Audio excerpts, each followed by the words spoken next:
Get him, bitches. We're doing quantum.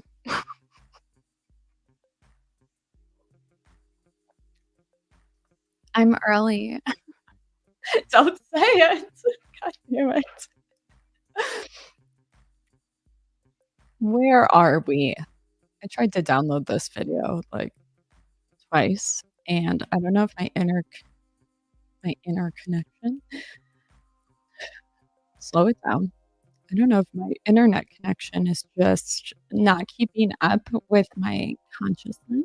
It's the first time I'm hearing myself speak today. Jesus. But it's not downloading. I have the video, but the one with subtitles. I'm gonna try it one more time.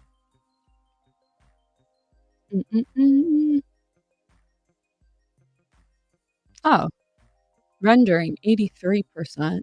That's not that bad. Are we patient?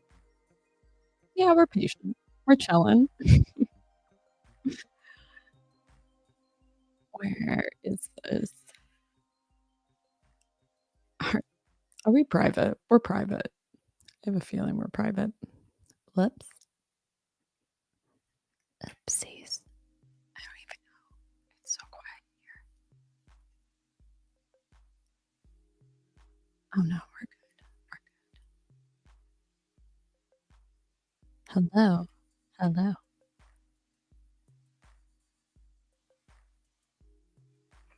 I'm so looking forward to tomorrow.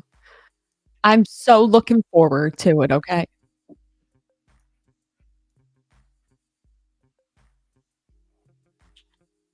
I'm going to force a man with pliers to pull out my tooth so I can be rather annoying on the internet again, okay? Feel like I haven't been myself.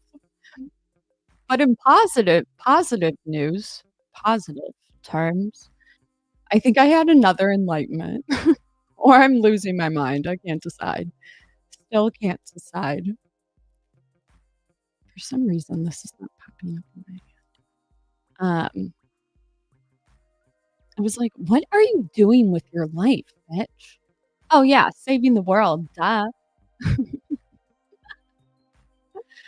It's like, I kinda regret not paying attention in physics, 'cause, man, I feel like physics, low-key, high-key, was kind of, like, meant for me. And it's like, "Why?" And it's like, because it's that one area that is trying to describe the universe in the best way it can, and I feel like I relate with that. I feel like I'm trying to take, like, a five-dimensional world and put it in 2D for people that, well, I would say, actually, like, 50% of the public gets it, and then 50% doesn't. I don't think it's like, I'm better, they're better. No, I'm probably insane. Honestly, I think it takes a special type.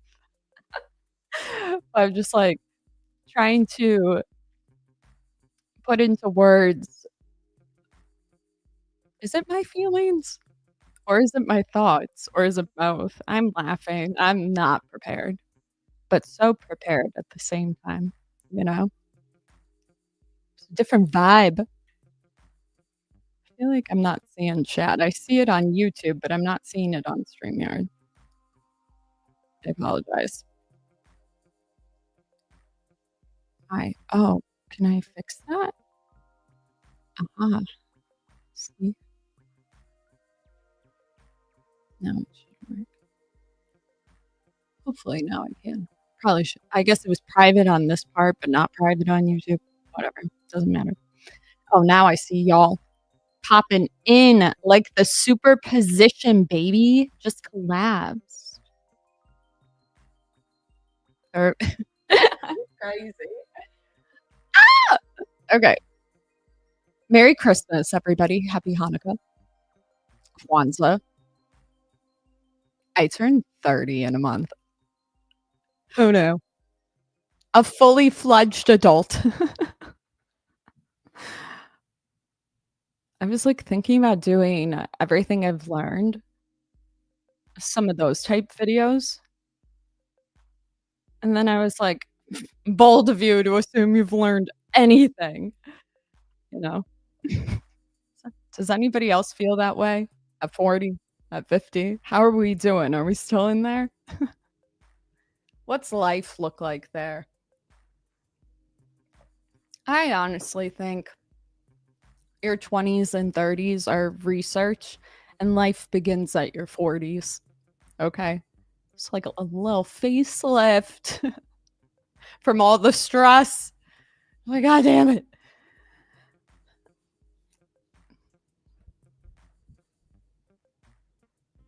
Maybe a little ginger child, who knows? Who knows, honestly, at this point. Happy birthday to Mike. Yes. I studied electrical engineering, so I had to do a lot of math. Flex. Flex. Why? Why'd you pick it? You know? That's what I want to know. I guess math is something that made more sense to me like after class. Literally like after it like popped in my brain and I was like, "Oh, that's what I was oh, got it. Regrets." It wasn't something that came to me easily. I don't know, quiz me. Maybe I still got it. I don't know. I don't know. I think I could. She's alive. Literally yesterday. Oh my god, it sounds sorry. Sorry for the up speech and shit. The vocal fry, okay? I'm just a woman. I was like, I'm in a really bad position right now. Are we all in the US here? Put a 2 in the chat if you live somewhere else. Tell us about your dental shit overseas. Cause I need to know. Literally, this is all the result of my own poor decision making and my inability to speak up during confrontation. Maybe now I could. Now I'd be like, are you just trying to kill me? But I didn't say anything. And I've literally been just like swollen, bad sinuses. Like, is it a sinus infection? Maybe. Swollen gum, pain. Oh my God, I had the worst pain. Tooth pain's underrated, okay? Underrated. But actually, you know what I used that I was surprised that actually worked was Oragel. Shit was lit, not gonna lie. Makes you drool a lot though. I couldn't go live with it, but like I was like, this sucks. But you're in a position, at least in America, for a lot of people. I don't know about everybody. You know, I can't relate to those that are like, oh my God, get it pulled tomorrow. Can't relate to you, okay? Goals. But anyways, where you're fighting with the I don't even do dentists even fight with the insurance, honestly? I don't know. Maybe I'm projecting. I might be. How could I? I'm not a dentist. I don't know. I think when you're neurodivergent, it can feel like when you're neurodivergent, you don't just go to the doctor for pain. It just doesn't happen, at least in my experience. Me personally, when I get to the doctor, it's because I put something off 2 years. So if I show up at the dentist again 2 days later, like some shit's really bad. Like I can't eat. I haven't been able to eat type shit. And they're just like, well, sorry, but, like, the insurance covered them to pull out the tooth, but in order to get the tooth pulled out, you have to make an appointment with the actual surgeon who's backed up for 3 months. This you guys have known, I've been dealing with this shit for so long. So it's and I'm at the point where I'm like, I kinda would rather just have the ambulance charge my ass, because you can't go to an ER to get it pulled, which is stupid. And I'm not even trying to go under. I'm like, just pull it out, okay? I'm built different. Just like not right now. Sucks.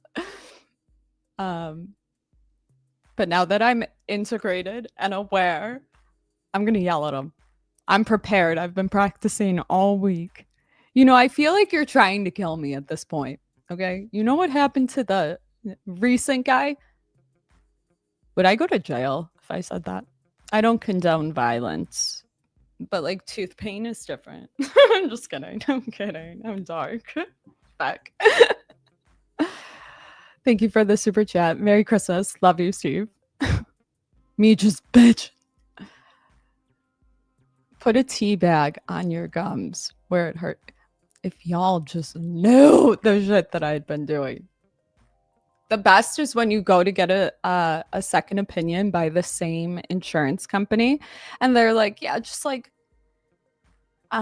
what'd they say? They were like, put some mouthwash on it. I'm like, you do realize like half of my day involves me like power washing my teeth on top of brushing, on top of sitting like this. I'm complaining, sorry.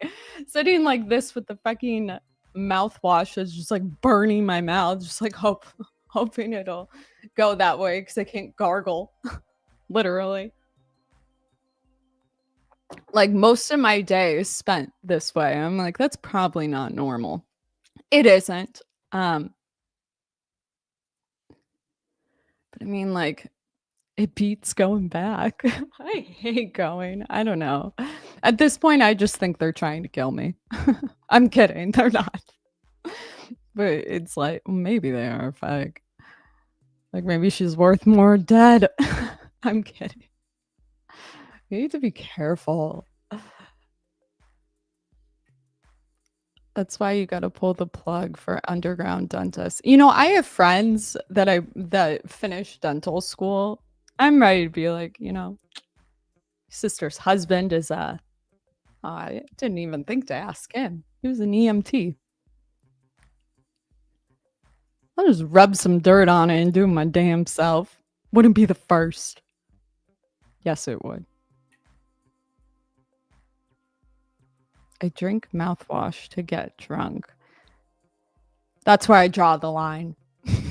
Today. Okay. Time out. Have you heard of the shot you can get in Japan that regrows teeth after they've been repulsed? I've heard about that, but is that true? I don't even know what's wrong with my teeth, to be honest with you.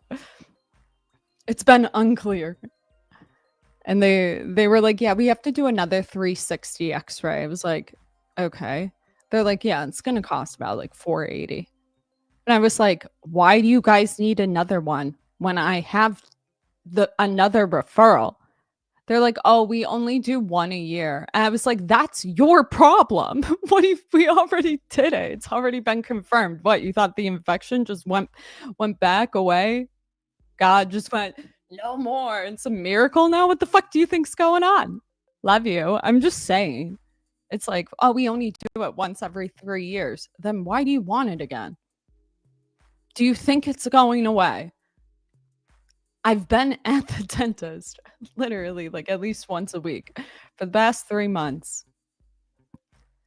Like, yeah, no, sorry. I'm just like, okay, you're fucking with the wrong bitch. Seriously. I've been getting detailed notes about it. I'm like, you can't do this to people that don't understand what's going on. I'm going to bring it to light. And I got all the date and timestamps. I was ready to go to the ER and just have them take it out because at one point I literally couldn't breathe. I was like, I'm going to die by a tooth. You know the worst way to go. My God, my dad would be like, that's my fucking child. Dies of a tooth infection. Loser. I'm just kidding. I'm kidding. Deep inside, I'm just so terrified, honestly. Like, this sucks. But it's okay. We're fixing it. I've had to deal with the like extreme pain for the weekend. They're not open. Like walk-in emergency extraction places, not like your regular dentist. I'm not going back to him. He's gaslighting me. I think he's gaslighting me. Messed with the wrong. They did.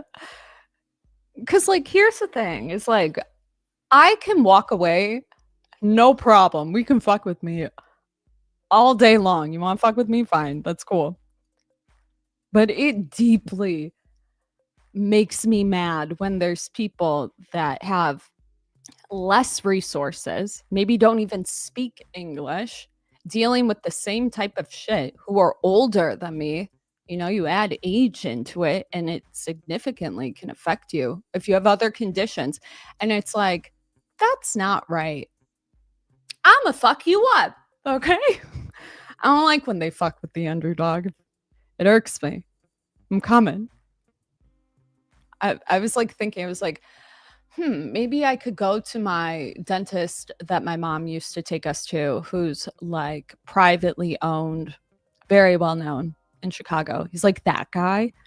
So I could get him to x-ray everything and talk about the absolute negligence that has been going on in a otherwise healthy patient.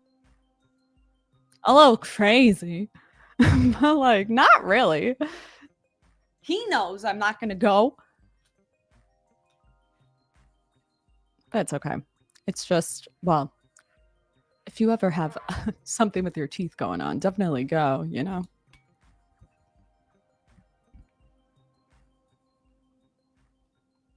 Don't do what I do, but like, I get it. I get it. Ah.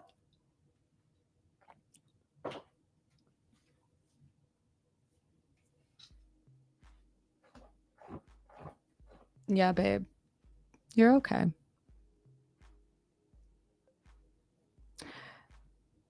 Just don't ever let dentists talk you into care credit. It's one of the worst credit cards. Care credit. Care credit. No, I'd offer to just like slide them the cash. They're like, listen, okay, I will get out of your fucking hair. I won't ever be back. I promise. I'll go back to my old dentist. Just please take out the impacted wisdom teeth. They grew in straight. I don't see what the issue is. I'm just a little traumatized to do it myself. I've done a lot of things myself. This one's like a little weird. I think I don't know.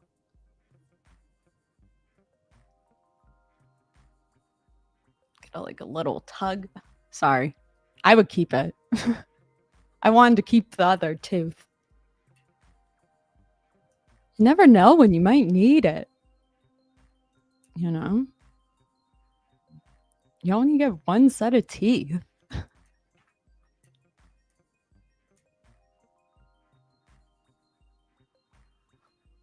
I can only imagine people that have like severe tooth problems living on the street. There's actually a place in Chicago that does free dental care for the homeless. And I was like, whoa, so that's cool. I never knew that. That's like a really awesome nonprofit, isn't it? What could go wrong? Could they do anything wrong?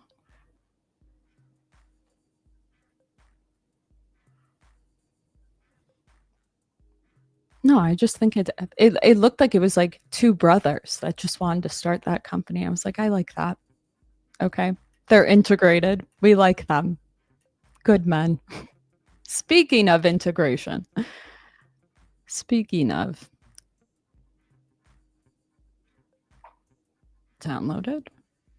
Say, we're talking about quantum theory today, baby. I'm all over the place. Bitching. Shouldn't bitch on the internet. I shouldn't do a lot of things, but here we are. I have no one to talk to about it. Okay.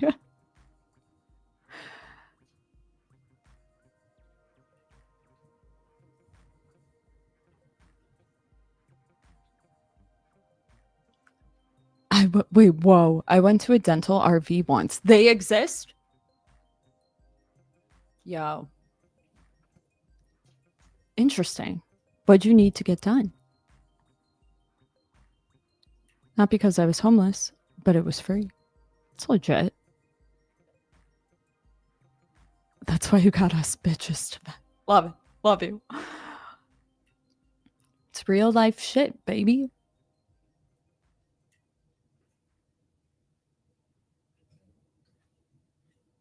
I don't know. I'm like, I guess you're supposed to go to the dentist, what, twice a year? Okay, so maybe I'm like a little annoying about it. I go like a minimum 4 times a year. But like, I would pay, you know? I wouldn't put that on insurance.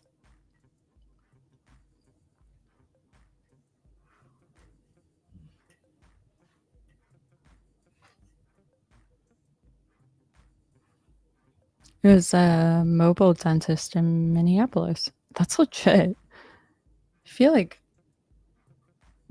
how did they do that? How is that legal? They can't pull out teeth though, could they?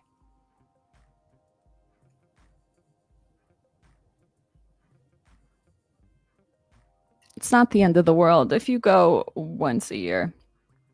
True. True.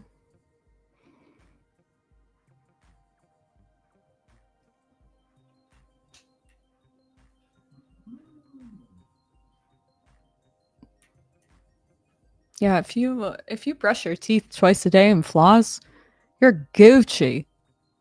But once you got an infected tooth, turns into a bitch. Bitch.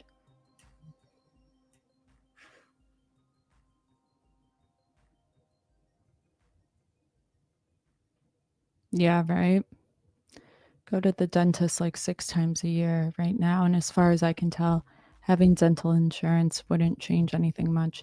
Yeah, like getting a cleaning over here is like 70 to 100. The cleanings aren't that bad. It's when they have to pull teeth. I don't know. It was so confusing. They were like, yeah, we're going to pull it. And then they were like, no, we're not going to pull it. And I was like, do I even have an infection? Like, what is going on? Like, why is why can't I? I don't trust this dentist. Can you tell? I probably should go back to it. Mr. Delmonico. Love him. I loved going to the dentist when I was younger. Is nostalgia. Okay, where's this video?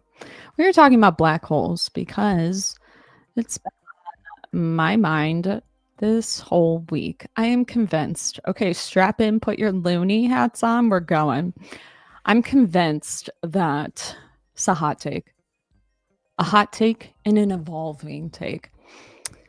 I was thinking about kids that shoot up schools. Am I allowed to say that even on here? I don't, you know what? Sorry. Okay. Children and schools.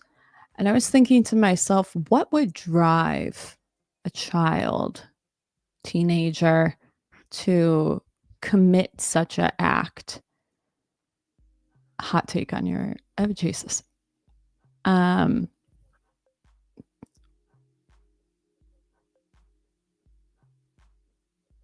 just heard that out of context. Sorry.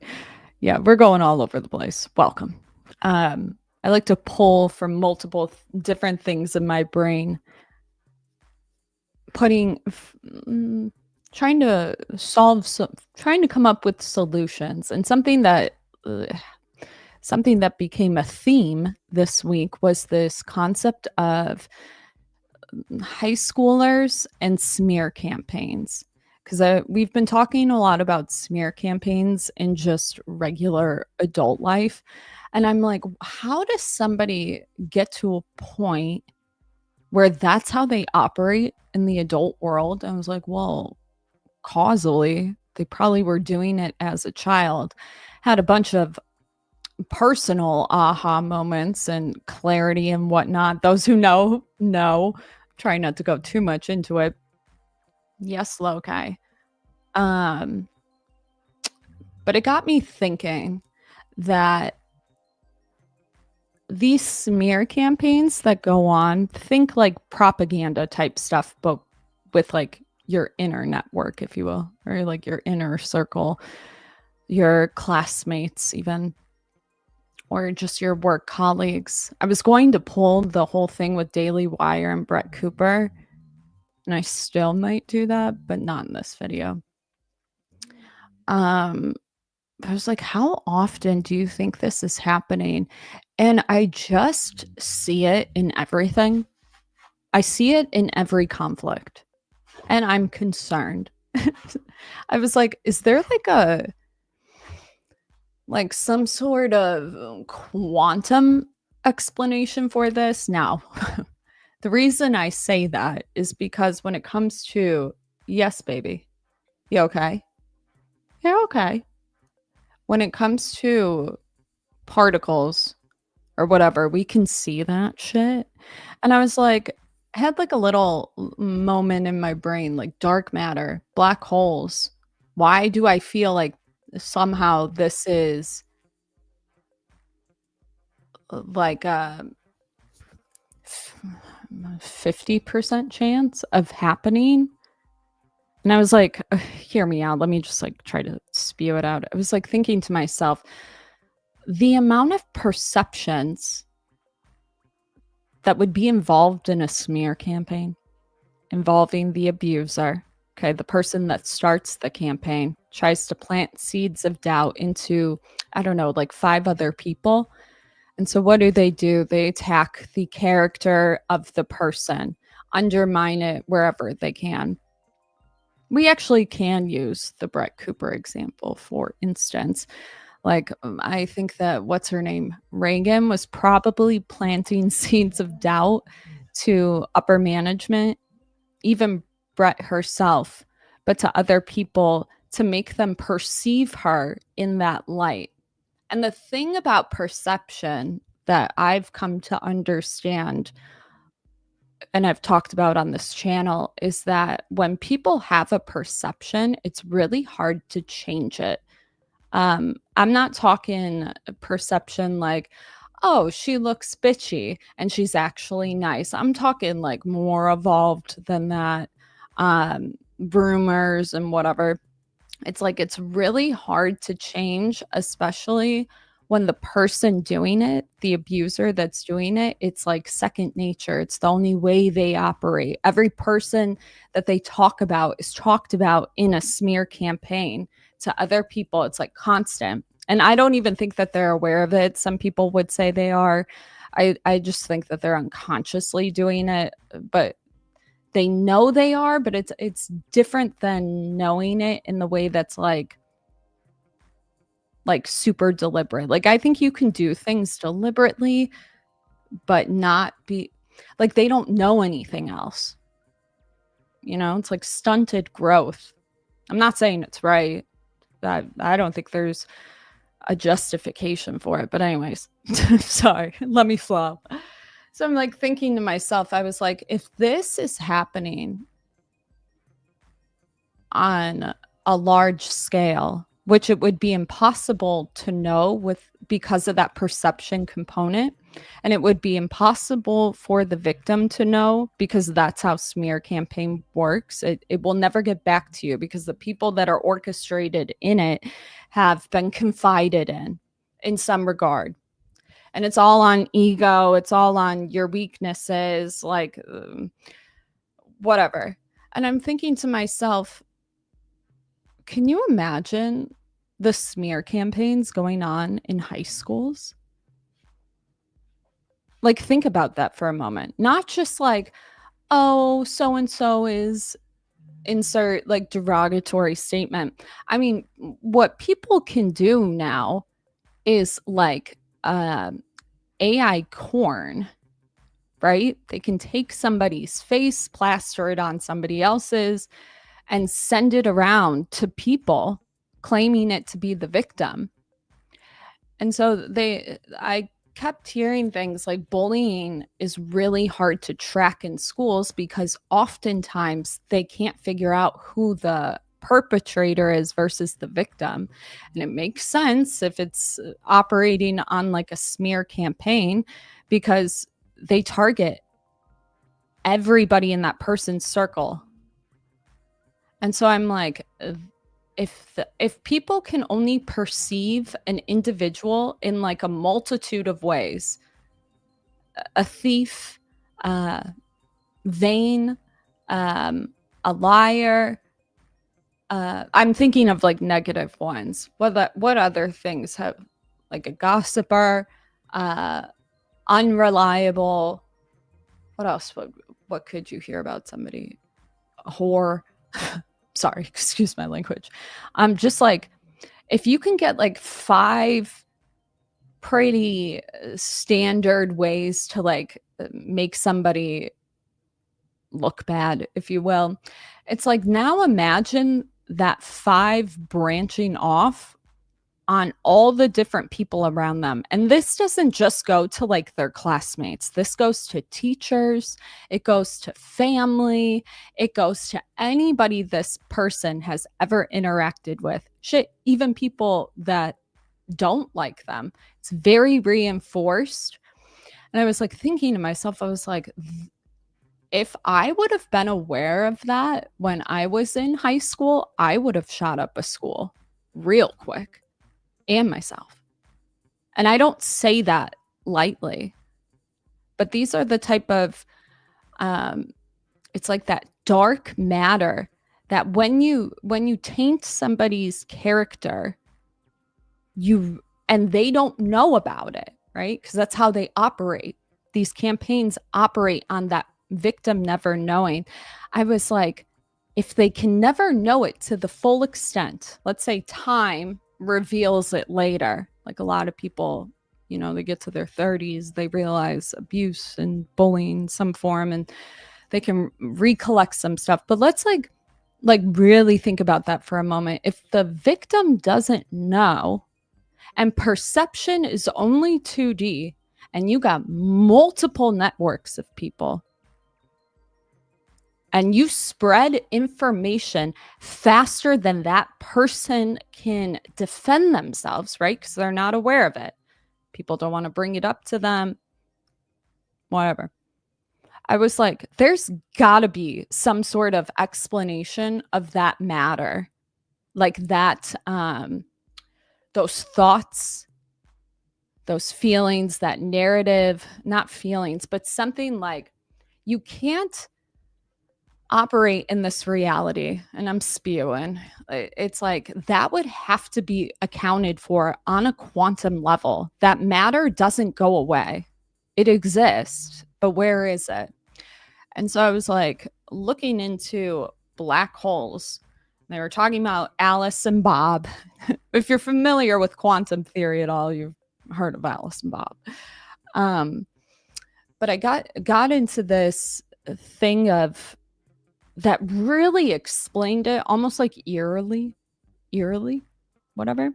And now that I'm integrated, I'm gonna go with the flow, and I'm gonna take these moments of that's really explaining what I'm talking about, even though it's not necessarily, okay, I'm no physicist, but it really reframed a complicated theory, black hole, for instance. It'll explain it. And I was like, whoa, that made you really reframe the whole concept of how we look at other dimensions and how we even look at reality as it is today. And so the smear campaign, it's the vibe right now. I feel like it's really pervasive. And I don't say that lightly either. I think it's the reason people get, I think it's the reason that kids, schools, I think it's the reason that bullying goes on so long. It'll explain that too. Sorry, I'm like all over the place. I'm no physicist, but I don't know. I found it fascinating. And before I start the video, there is something that we can do to counter these smear campaigns, especially on kids. And just like long story short, whatever gets put into the universe through text, like a written narrative, I believe is having a positive and a negative ion attached. They'll go more into it, it'll make more sense. But essentially what happens in these smear campaigns is you have more negative ions than the positive, like the truth. And so when you have a narrative that's so much greater and so more pervasive, it ends up becoming the reality. And so then that truth principle never gets to be it never gets to be the actual lived reality. What do I mean by that though? Like, what do I mean by that? When there used to be a time where we could be like, oh, just ignore the bullies, right? You have something that they want, just ignore them. The problem with this concept is that that was something that we operated well with before the internet. The internet, what it did was it took reality as it is in a weird way and expedited it. And we know this. I mean, shit spreads faster than ever. But the issue is that how do you counter it? It would be up to people to not believe the smear campaign, which is designed to make you, it's already primed on like your ego, your senses, maybe even your biases towards whoever, whether the individual is man, woman, you know what I mean? And so I was thinking about it, I was like, whoa, wait a minute. The trends in this cultural meme, Jordan Peterson, Richard Dawkins sort of selfish gene meme theory is that our culture evolves faster than our DNA.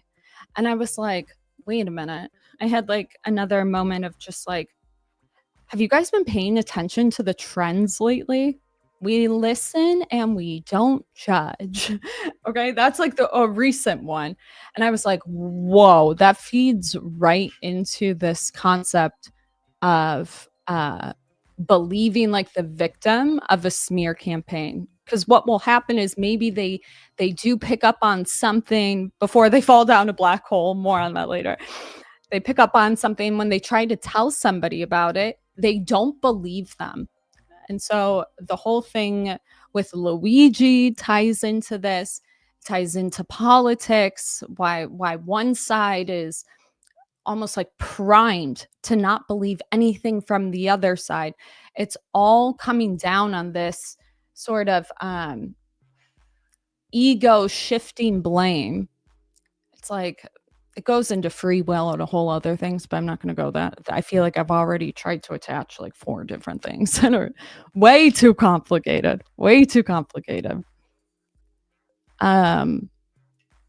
New Jersey drones, those I think are just testing air particles, to be honest with you. But how the government's covering it up, it's like because they can. It's because okay, personally, I know it's a little off topic, but it does go with this. Personally, I don't think there's any other life outside of the earth. It's a hot take. And even if there were, I don't think they'd ever make it here. Not the way that I think we operate. But even if they did, why is our first reaction fear? I'm just wondering. Because, like, if I was an alien for a moment, okay, I come in peace. I'm going to a planet to search for something that maybe my planet's, I don't know, running out of. It doesn't mean I'm stealing your shit. If you're here, I can respect it. But why do you guys gotta like get scared and shoot me down? Plays on our fear and our ego. Okay. The aliens are gonna be fine. Okay. I don't think there really are any. And I used to think there were. I don't think there are any. But yeah, Donald Trump even was like, I don't know why the government is not saying where they're from. And the reason they're not doing that is has nothing to really do with like wanting it has nothing to do with wanting to freak out the public. But what it does have to deal with is national security. We got foreign adversaries coming up with drones that could, you know what I mean? It's like if we say we know what they are, it could throw off our capacity to be tough. I don't know. Okay. Just national security, duh. But I think that these drones, and I've seen pictures of them, they look like the drones that were used in India to clean up the air. I actually think it's a good thing, personally. Okay. I don't know why they don't just say that. I do because of like national security. I don't know. It makes them look fucking guilty, though. Super.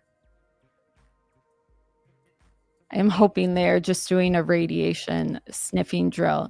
Yeah, like I heard they were in what, like New York, Pennsylvania, following the fucking windy path from the Ohio train wreck. I don't know wind paths. I'm just spewing. But I think it's a good thing, honestly.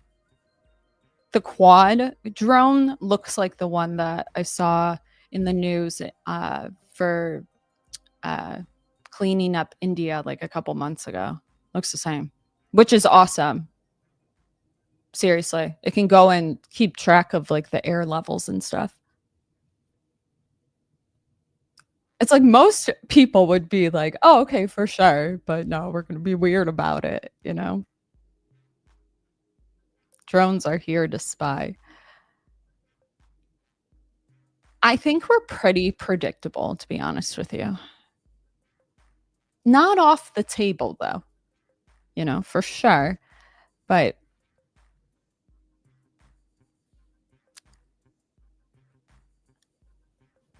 I don't know. The drone specifically I saw was like the 4 quad one, which technology wise just came out, which is really cool. I encourage everybody to go look it up.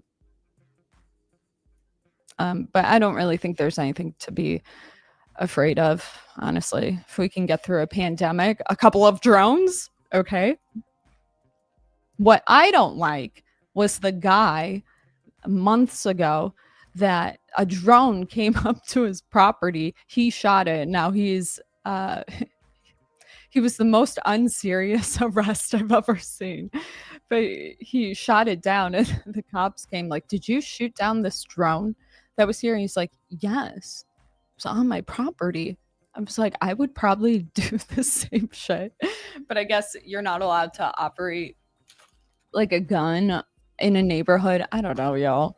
But he got like a federal. I wonder if it ever got dismissed. Happy guy. He was like to his wife, he was like, "Will you take a selfie of me while he's getting handcuffed?" He was old. It was cute.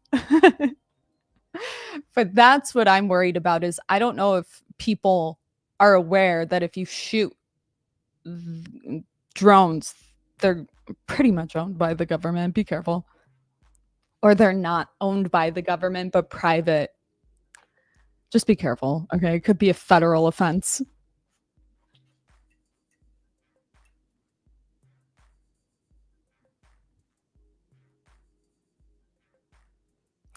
Some places, it's always a crime to discharge a firearm within city limits. He was a hero in my eyes, okay? Hero in my eyes. But that was before I saw the news about the India drones. He was like, it got pretty close to the ground, like literally right above him. I was like, damn, that's like not okay. Too close. Recalibrate. What the fuck?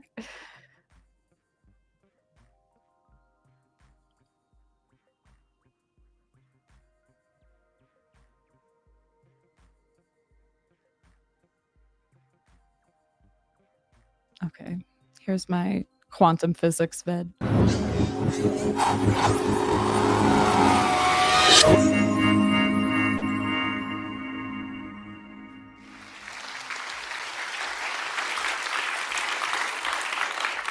Thank you so much. I'm going to open by saying that I am a huge, huge fan of physics history. I am well acquainted with this famous room, and I'm completely intimidated and unworthy. But we are all here for the same reason, because we love science, and I'm especially honored that I get to give the first ever joint talk with my own husband, Sean Carroll. So this is also, this is the kind of thing we talk about at home, and it's the first time we've actually both talked about this topic. So you're kind of in for a first. Ultimately, this is a story about Alice and Bob. Alice and Bob, for those of you who don't know, are kind of fixtures when it comes to thought experiments, particularly those involving information theory, cryptography, and especially quantum information and cryptography. It just seemed a little more fun to play around with the idea of these actual two characters, Bob and Alice, and the different adventures that they get into. And the subject tonight, black hole firewalls, is another kind of thought experiment that physicists started playing around with, around the question of what happens when that daredevil Alice, who's the more risk-taking of the two, jumps into a black hole, while Bob kind of stays behind. Now, there's been a traditional way of thinking about this, sort of standard textbook, popular science, physics stuff for decades, that we thought we knew pretty well what happened, that she would be ripped to shreds by the powerful gravity at the singularity, that point of infinite density at the black hole's center. But when the physicists started playing around in the summer of 2012 with some of the big ideas, one of the other thought experiments that deals with information loss, they actually discovered a paradox. They discovered that it was possible that rather than being ripped to shreds by gravity, Alice might be burned up alive in this enormous wall of radiation just at the event horizon. She'd never even get the chance to be ripped apart to shreds. I ordered wings. I want to go get them. So hold on. Everybody get your snacks. Now's the time.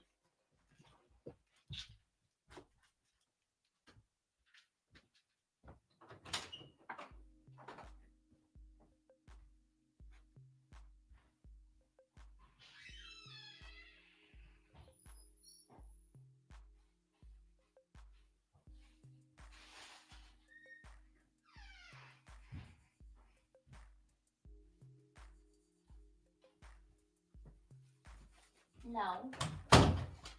It's for Mama. Like, Mama, I'm hungry. No. Where are my headphones?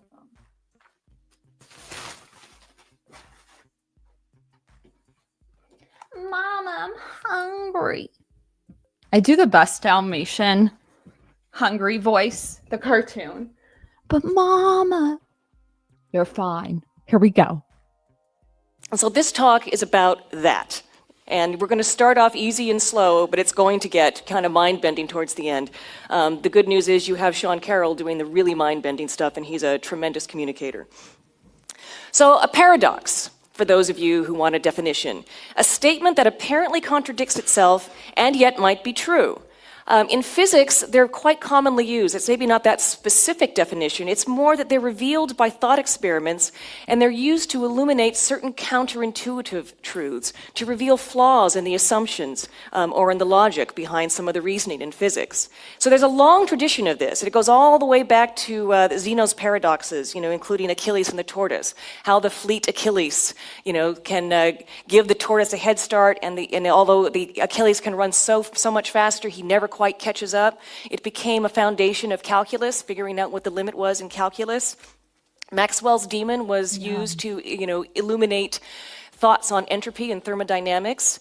In special relativity, Einstein came up with a twin paradox. What happens when one twin stays behind on Earth and the other two zips off into space at the speed of light? When that twin comes back, he will be much younger than the twin he left behind. That's a paradox, and it illuminates certain factors of special relativity. Tonight, we're going to focus on a lot of the quantum mechanical paradoxes. Sean will be telling you about the Schrodinger's cat paradox. He'll be mentioning Heisenberg's uncertainty principle. And central to this entire thing is the black hole information paradox. It is, in fact, the thing out of which Firewall's paradox came. But first, a little bit on the history of black holes. And I like to do this because, as I said, I love physics history. And I also love this guy, John Mitchell. He was basically an English rector in like the 18th century. Common descriptions of him at the time basically say that he was short, swarthy, and fat. But he was known as a brilliant thinker. And in fact, he was far more brilliant than his contemporaries realized because he was literally 150 years ahead of his time. He was trying to figure out one day how you could calculate the mass of a star. And he came up with this method, thinking that he could basically measure the reduction in the speed of light that was being emitted by it. And his thinking was very Newtonian.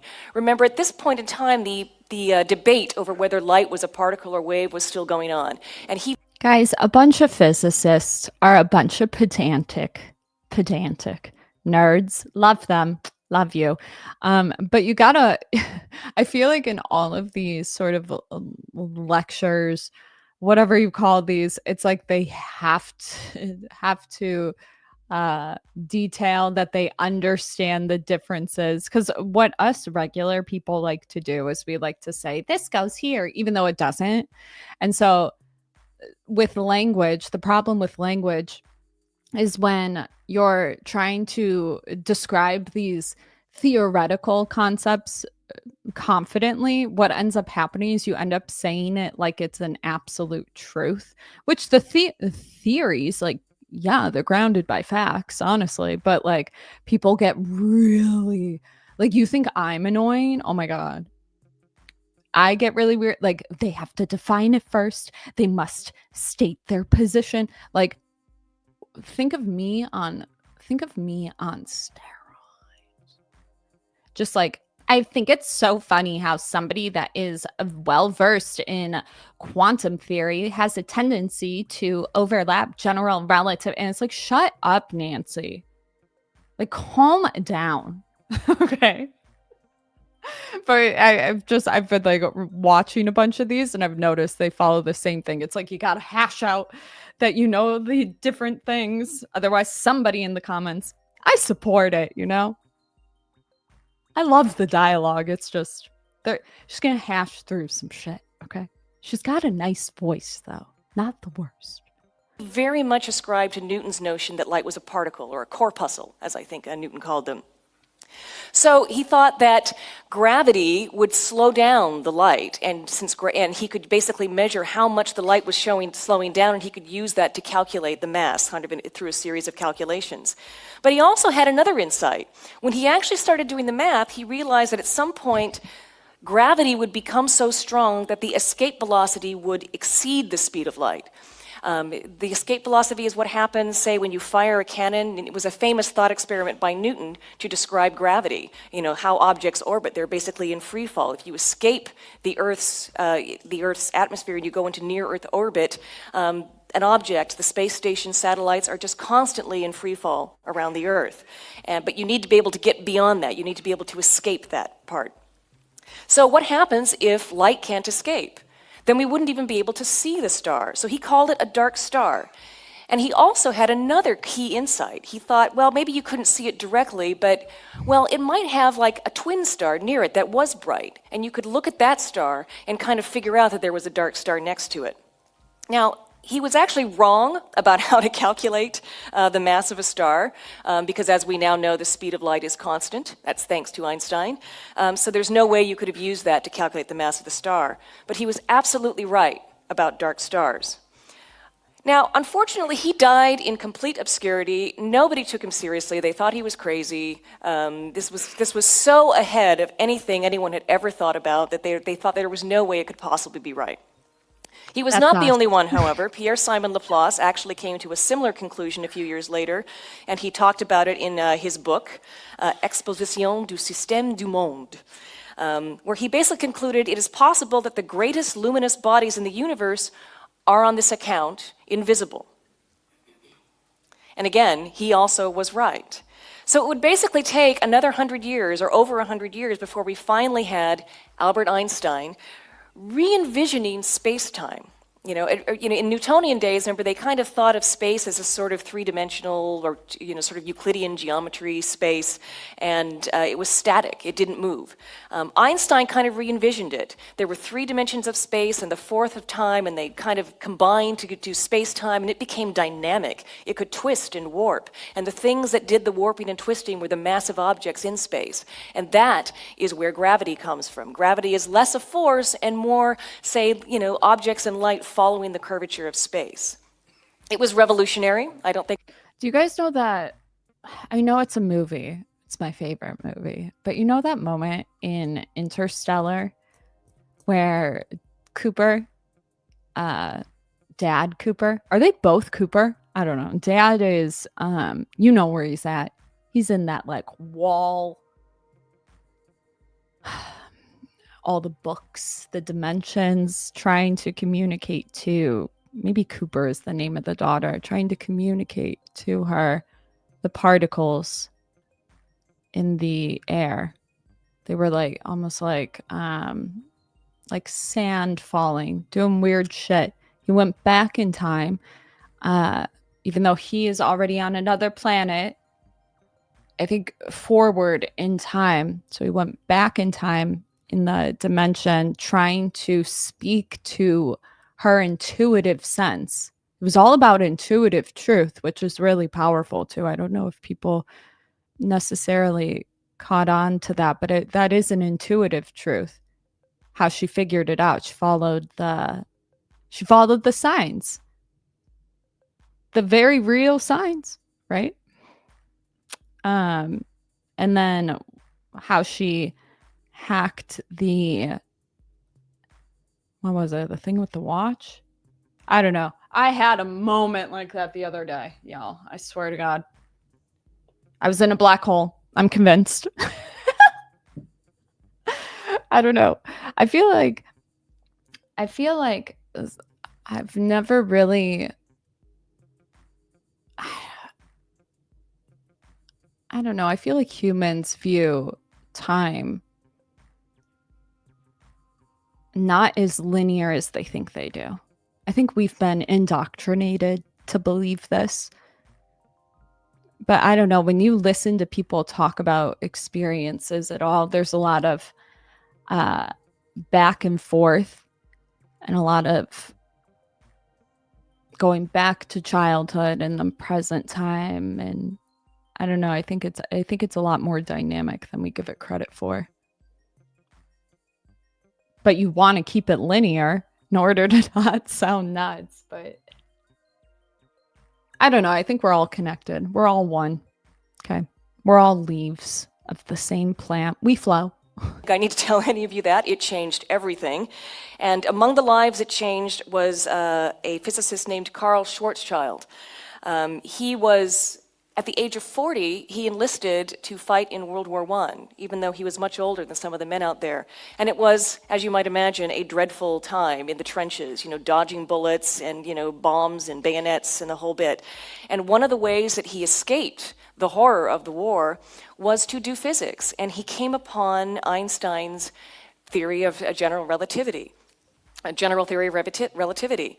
And he became fascinated. So in his spare time, he actually started working some of the equations. And he was basically trying to do similar something what Newton did. Newton would measure, say, the distance between the center of mass of an object and another point in space. And as you got closer and closer and closer, eventually you'd get down to a point. And Schwarzschild was trying to calculate the curvature of space. He hit a roadblock too, but it was well below zero. He basically hit a point where the equations just blew up, and nobody knew why. They didn't know what that point was. Today, I think we would call it the event horizon of a black hole. What we think now is that there might be something beyond that point, even though the equations, stop at that point. So the good news is John Wheeler dubbed these objects black holes in 1968, and shortly after that, we found compelling evidence that, in fact, they do exist. The object they discovered that could be a candidate black hole was this X-ray binary star, Cygnus X1. They found it, or they determined in 1971 that there was no way it could be a neutron star. It was far too dense, and it was probably going to be a black hole. And you'll note it is a binary star system, so Mitchell was absolutely right. They could tell the black hole was there based on its companion star and its behavior. And this lovely animation here is based on actual data. Sean found it on the internet. It's a beautiful place, the internet. This is the black hole at the center of our Milky Way galaxy. And what they've done is basically, extrapolate, well advancing through time into the future. I feel like something I didn't say that's kind of like important is that I believe in hard determinism. So when I was talking about how people would warp perceptions on people before full integration, it's like playing God. If you're religious, it's like playing God with somebody's trajectory, which is why I find it to be so wrong on so many levels. But trying to play God and alter reality and perception in a way that fits that narrative in order for it to be propped up by other people, which it does become. There's no doubt in that. And so when I'm talking about black holes, it's like that's the only thing that would make sense in my worldview to pop up as a result of people trying to play God, for instance. I'm sure there's other instances of it, but that's like one instance when you're trying to alter somebody's path that's already been deterministic. You know what I mean? Because they pop up and disappear. I don't know. Weird theory? I said put on the loony caps, okay? To look at how the presence of that black hole affects the movement of bodies around it. So black holes, they're real, they're out there, they're probably at the center of most galaxies. So now we get back to Alice, because really this is all about Alice. This is about us. Alice is our girl that somebody thought that Alice was just brighter than the brightest star. Alice had something that somebody wanted, but somebody didn't know how to take, or that's how they only know how to operate. So when you have people that are envious, I forget that this exists, but they do whatever they can to ruin how other people see you, how you see yourself, and all these things because they so desperately want to be you. It's that simple. I feel horrible for kids that get targeted by this. It really fucks with their self-esteem. And it's like we can keep saying, oh, just ignore them. But when you ignore them, that allows the smear campaign in quantum world, in my theory, to be propped up and harm child. I don't know, trying to save the kids. Hitting 30, single and childless. I'm done. But something else was like, I wish we told kids, like, whatever this person is saying is because you have something that they desperately want. But in order, like, how do you fight a smear campaign? People are so like, what's a good word? Unconscious. People are so oblivious to how pervasive this type of crime, if you will, is. And so all of the adults around them are primed to not believe them when they say something about it. So it's like, what do you do? What do you do? Well, what is it that person wants? It doesn't matter, but I feel like it could be reinforced that this is something that you have naturally that they want. Don't lose it, because kids will lose it over this shit, and it makes me sad. But aside from that, it's like, there's another thing. like if your kids fall to like depression out of nowhere, if their friends are bullying, this goes way beyond, like way beyond what it used to be. It's not just, you know, somebody said something. No, this is going beyond that and in an interconnected world. Oh, turn around and fight back. It's like, what? This is not a moment to take the high ground. No, baby. I just wrote about this. You need to turn around and fight back and scare them. Okay? There's nothing noble, only egotistical about staying silent about it. You fight back and you be crazy. Okay? Draw attention. Because the person doing this thing believes that you have more power than them. Show it. And then let them retreat. But you have to turn around and chase them, you know?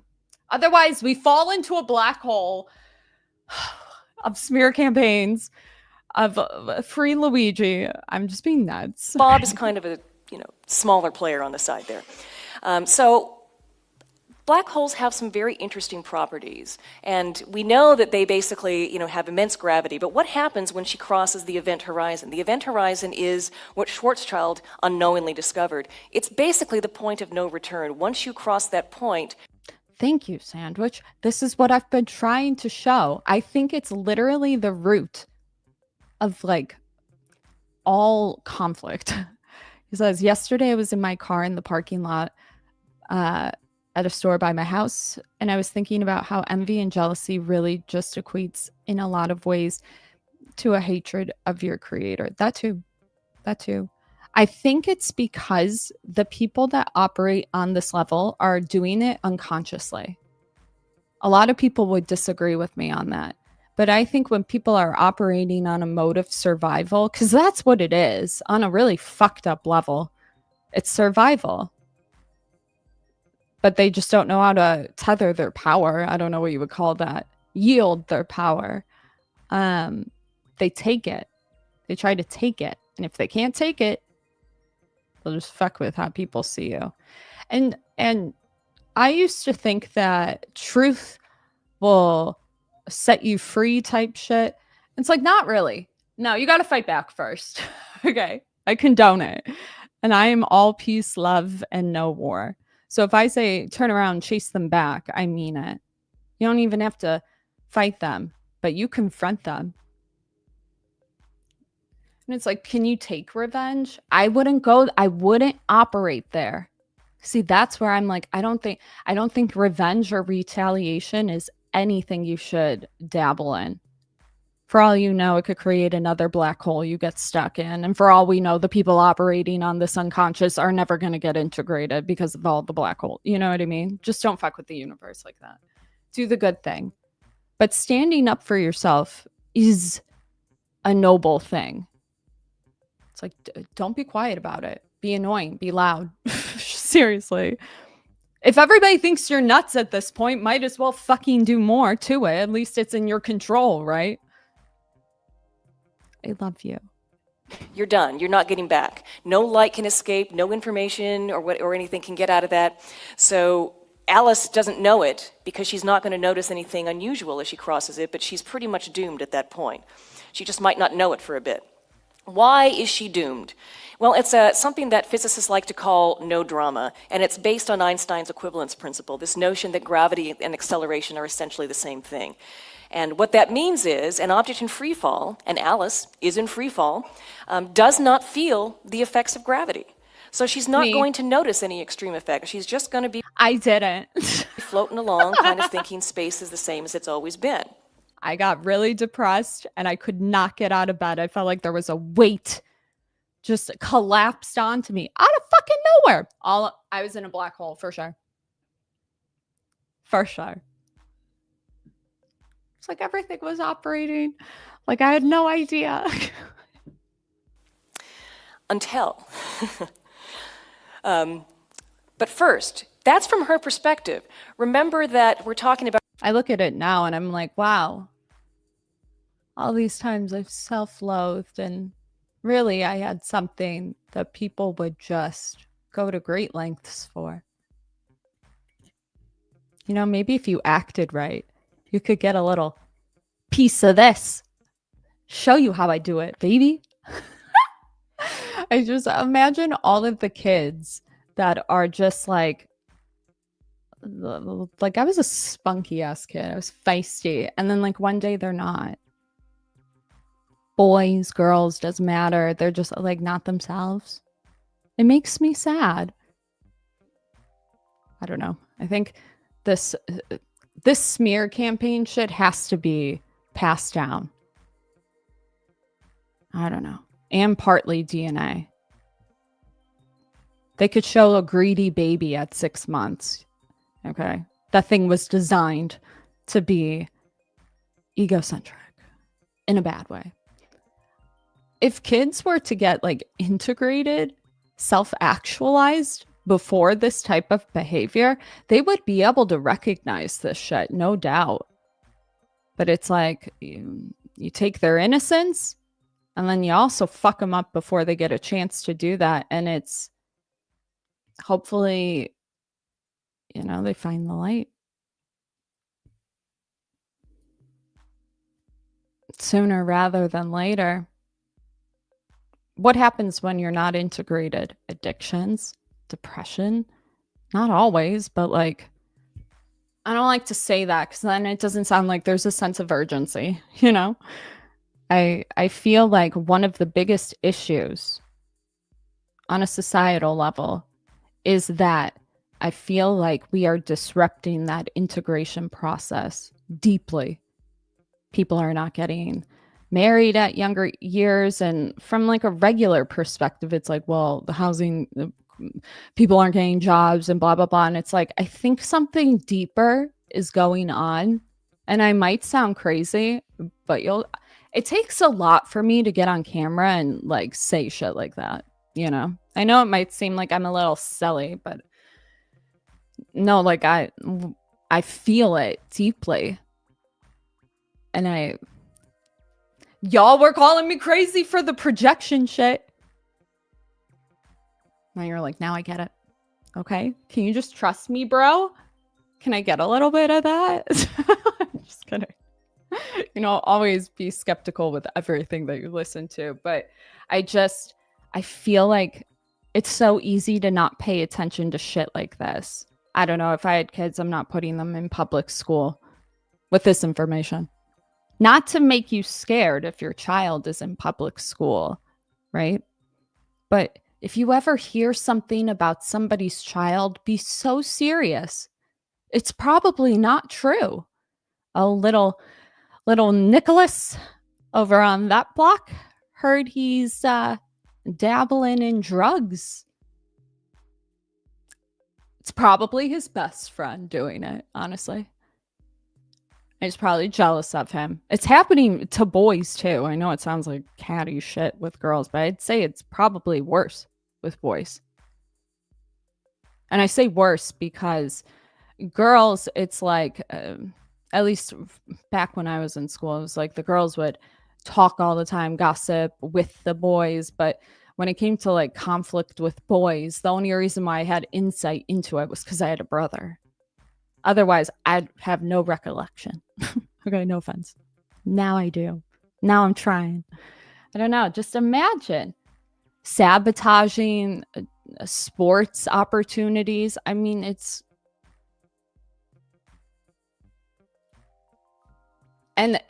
designed that you never see a trace of it.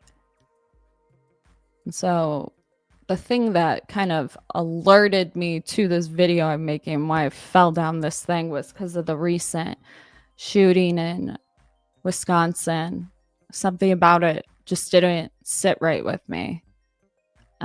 We will often hear of somebody shooting up a school, but I don't know, for some reason, the self-deletion after it, and already how rumors were coming out about their identity, that to me is a smear campaign still living on. And you might be like, well, they killed somebody. And it's like, I get it. But I think they're trying to like alert parents to wake up to this shit. Because this is like, I think people are gonna, well, I don't know. I'm not a parent. I'm just trying to be.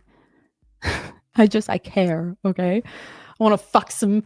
I would fucking go into that school and fuck some shit up. I'd be an undercover student. I can't do that. That's illegal. But like an undercover shopper, but like a sub. And you know what's crazy is the older I get, the more I realize that the ones perpetuating these smear campaigns are the least you would expect.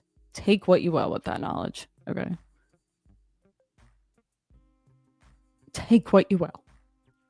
I feel like they get it from the... Never mind, I won't say it. Relativity, which means frames of reference are... I'll tell you. I don't know, maybe daddy's business tactics? I don't know where they're getting this shit, but it's in the DNA. This shit's not normal. Very, very important. Bob watches her slightly from a distance jump into the black hole, but what he sees is a little different. He sees her getting slower and slower because time slows down. Time dilates the closer you get to... We are going through cultural collapse. I think we're going through a class consciousness awakening, actually. I think with the trends on social media, we listen and we don't judge. That is perfect timing for like smear campaigns going on kids. It's like if we listen and we don't judge, what is the opposite that happens? You try to alert an adult to something going on, they're like, "Oh, you're just making shit up." That's your ego talking. Okay, we need to be mindful of our reactions to information.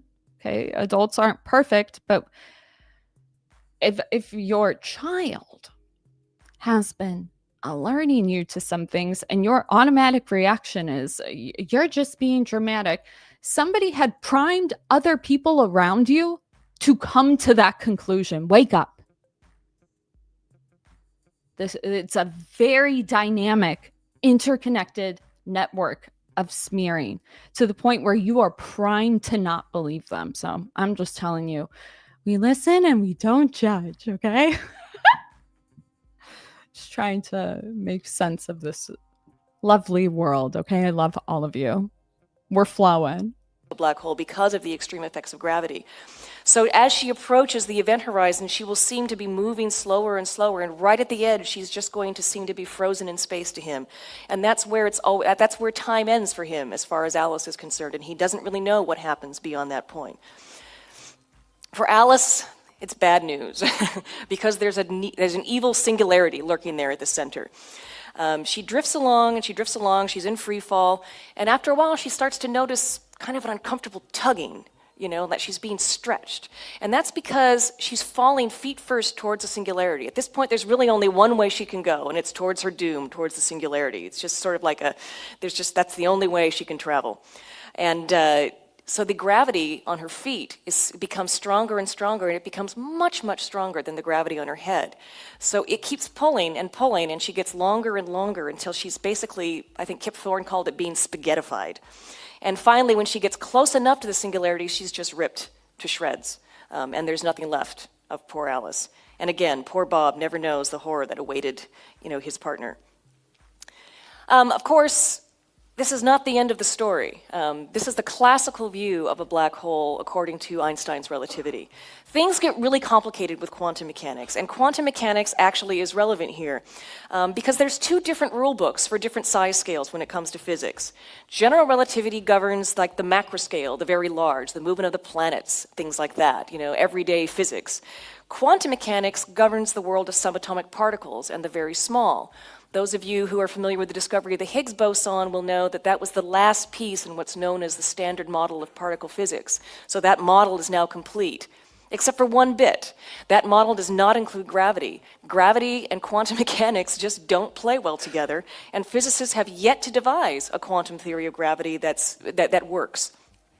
Black holes, because they basically are where relativity and quantum mechanics meet, and that's why they're so tremendously interesting to physicists.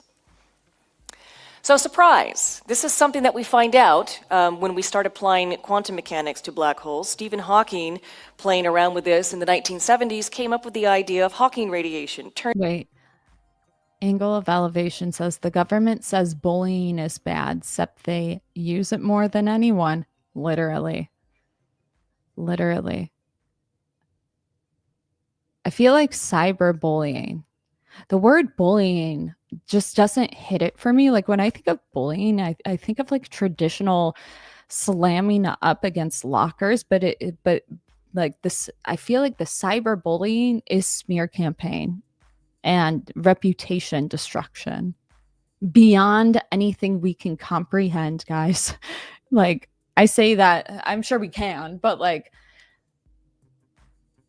the AIs that can create videos now with people's faces,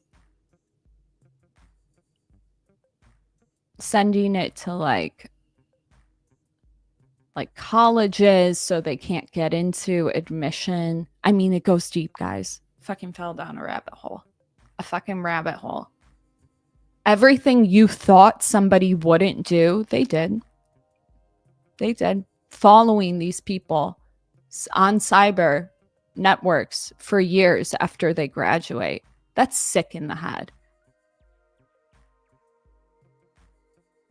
Redeemable in my, I think if I think we can still love them. Okay, they just disgust me for a little bit, but like I'll still love you. I'm just gonna do a little fixer up on you, okay?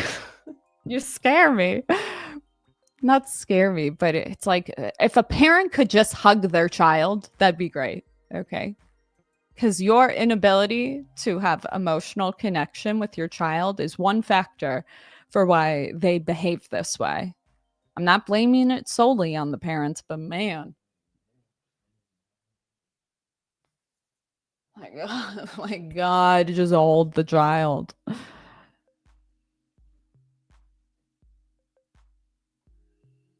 Is it bad if you hold them too much? I don't know. I just want to hold them and tell them that they're enough and show them that they have the qualities they envy. They just need to discover them inside. You can't take them from other people. It has to come from within. And I'm going to listen and not judge. I'm going to judge a little bit, but it's not going to change how I behave, I promise. Okay? I don't know how parents do it. How do you not judge the whole time? Like, I don't know. Turns out that black holes are not completely black. And that's partly because space, empty space, when you're talking quantum mechanically, is not really empty. Space-time is really kind of a, you've got these virtual particles that are popping in and out of existence, antimatter and matter, Alice and Bob. And what happens when they meet is they annihilate into energy almost instantaneously, so they don't violate conservation of energy, they're not around long enough. But nonetheless, space-time at the quantum level is this kind of bubbly, frothy foam, so to speak. So what happens when these virtual particle pairs, Alice and Bob... See, I don't know. If my child came to me like so-and-so is doing X, Y, and Z, I'd be like, punch him. In the throat. Maybe upside the ear. Fuck him up.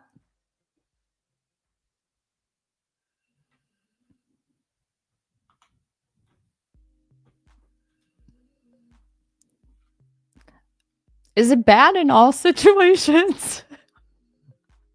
I don't know. You have to stand up for yourself.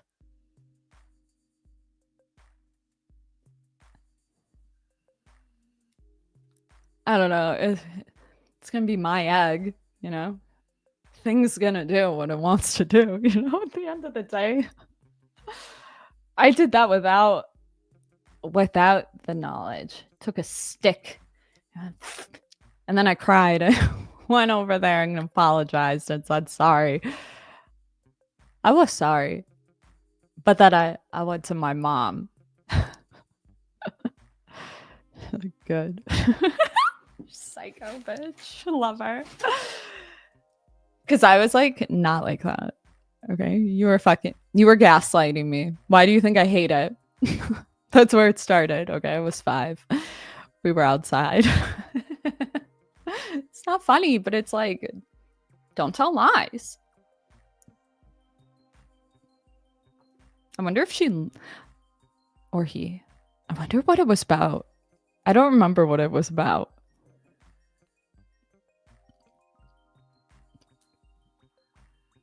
That's my deepest, darkest secret, okay? I never told anybody that.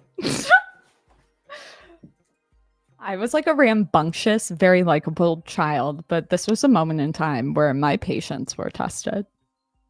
My character was drawn into question, okay? I didn't like it. I don't stand for bitch behavior, okay? Put the sippy cup down. Show me your hands. All I have is this stick. I'm fucking shit up. Okay. Am I allowed to say this on your show? I didn't have capacity at the time, okay? Allegedly. Kind of pop up into existence right at the event horizon of the black hole, and Alice is just a little bit closer to it, and she falls in, and Bob doesn't. What happens? What happens is you see the other particle, Bob, she basically disappears, and it seems as if Bob is light being emitted as radiation from the black hole, and the black hole will lose mass as a result. So black holes not only emit this very faint Hawking radiation, but they evaporate over time. And a physicist named Don Page, who's a very charming man, he's one of these people that just loves counting things, and one of the things that he counted was essentially what amounts to the half-life of a black hole. That point at which the black hole has radiated away exactly half its mass is called the Page time. It's kind of like the midlife crisis for a black hole, and it is relevant to the firewalls debate. So Hawking radiation has some very troubling implications when it comes to information theory, and specifically what happens to information that falls into a black hole. This is where we get to the information paradox. Sean is going to talk about this a little more in depth as it pertains to firewalls. I'm just going to give you a brief overview now. It's very simple. We know that nothing can escape a black hole. So any information that it falls into it, that say that Alice carries with her into it, should be lost. There's a problem, though, because there's a key precept of quantum mechanics that says that information must be conserved. It cannot be lost. And Stephen Hawking decided that... No, it's children falling down a black hole because of a smear campaign. Essentially, the smear campaign overrides the true nature of their being. And the perception of the smear campaign takes hold without their conscious awareness. So what does that do to a child, arguably? I'm dancing with it, okay? It's something that I intuitively think is true. These are what my most creative ideas come about, okay?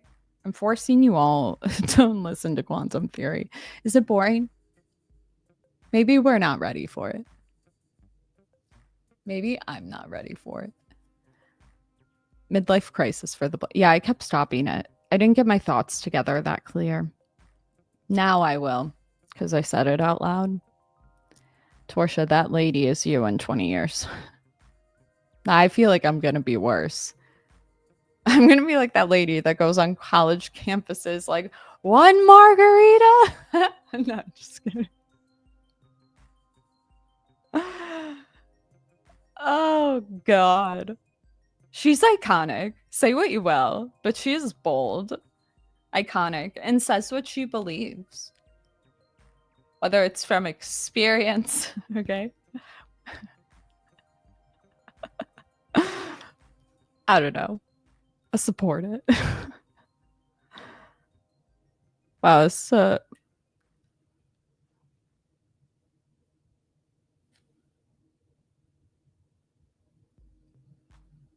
Can you not flow? If you can't flow, you gotta go. I'm just kidding. Approaching 40 from the middle. I am at least halfway there myself. Love it. I love the wisdom.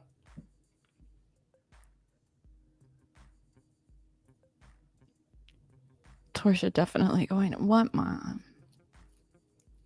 You know, I got motherly instincts, y'all. I know we're like joking and shit, but I got it. I didn't think I had it.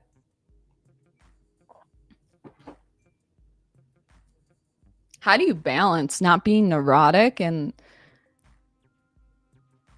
like a healthy separation from the thing? Okay. I don't mean to call it a thing, but it's like, how do you know when you're just doing too much? You know, I don't want to have my head down looking at Google constantly. Like, is my child going to develop a mental illness if I let her cry for like a minute? Like, what does a bad parent look like on the low end?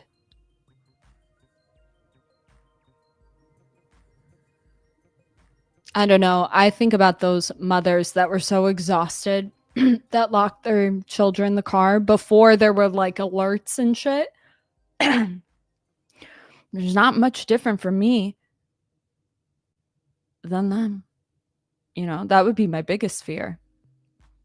I could do okay in jail, but like just like the loss of your child because of your own stupidity.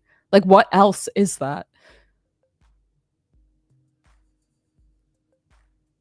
Like I'm the type of person that could be on camera doing like multiple double checks and just not knowing.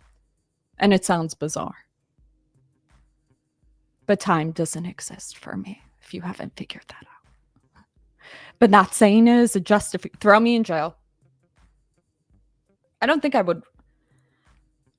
What's the point after that anyway? Oh, that would be like my biggest fear. And I don't even have like an egg walking around, you know? And I feel that.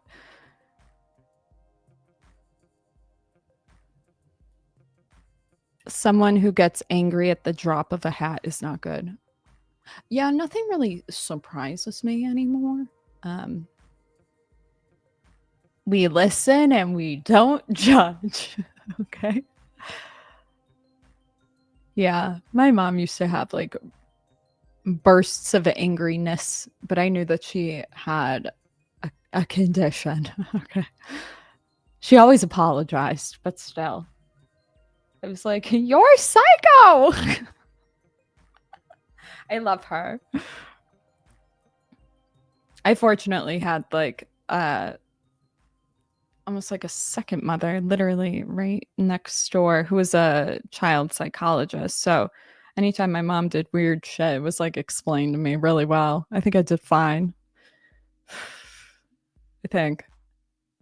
But what happens if you start yelling? Does it affect them? You know, I have one outburst every 5 years.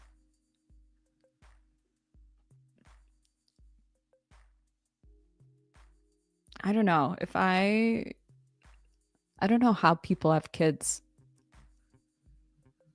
like as their half selves. Like, how are you doing? Are you okay? How are you doing? I love you. I hope you're doing okay. Or like if you don't have a good partner, whatever that means to you, or you don't feel like you get support.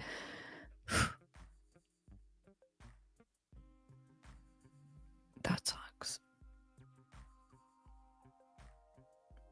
Or like they have some sort of like other issue your partner does. It's really hard, you know? I'm only getting pregnant if my fucking environment is more zen than, I don't know. I was about to say Buddha. I was like, I'm calm all the time. There's no moments for excitement. Okay. I don't know how I would do that. I'm insane. When the yelling stopped working, I got hit with a shoe. A chancla? Yeah. Yeah, you fucked up. Just kidding.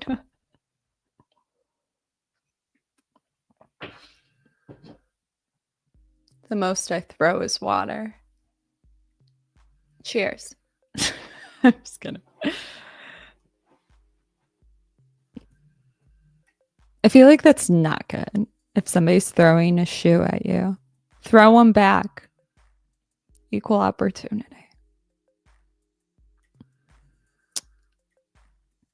If I was a man and I had like a spicy wife, I don't know. I'm like, I don't know, somehow make lavender come through the fucking air vents. Calm her. What do? You don't. You don't. I don't know. I'm not that far off. In my culture, we just like chuck bread at them.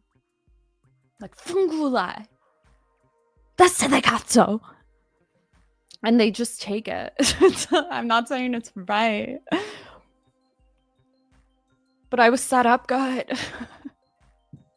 Like, fuck.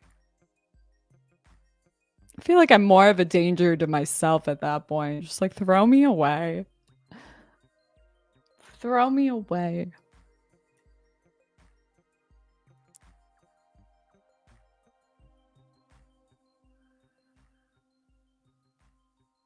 Oh my God, I'm so sorry. That's never okay.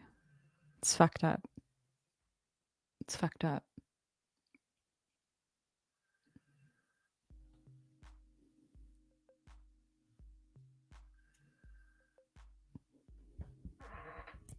Ugh, makes me sad.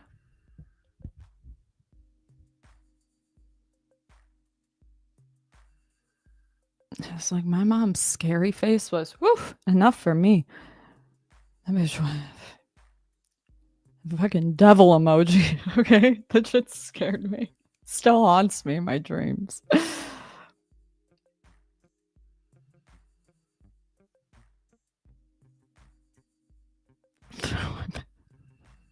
I mean, it's a show, okay? A chancla, like a slide, like a Nike slide. Just like do it in the other direction of their feet. I don't know.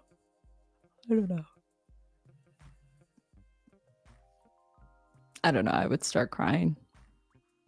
Frame it all on you. You started it. Gaslight the fuck out of you. You're just like so violent. That's fucked up. I shouldn't say. I fortunately have never been in a relationship so chaotic. Shockingly, I'm surprised, honestly. Go me. But I get it. I grew up in Chicago. I've seen some shit.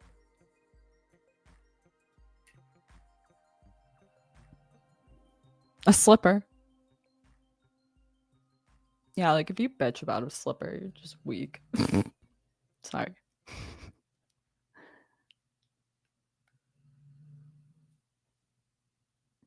I don't know. I would just pack his lunch with like goldfish.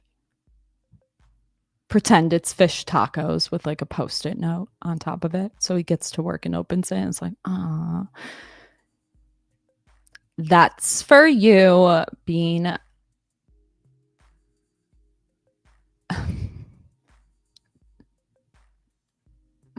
everything you hate in others is what you hate in yourself. That's for you being a contradiction and saying something and doing the opposite. Because I know it wasn't me. Because I feel it. Duh.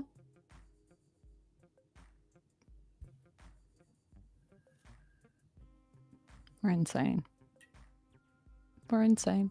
I saw something funny today and it was like, are men just, it was a woman in a car and she was like, are men just stupid nowadays? I feel like I have to sound it out for them. Some shit. And then some guy in the comments was like, who can play at this game? I finally got this one to eat solid foods and not coffee. And I was like, oh, that was so good. I feel attacked. I feel attacked. We collectively felt the attack on that one. That one was good. It's like, I wonder why I have a headache. It's not the giant ice dunking coffee and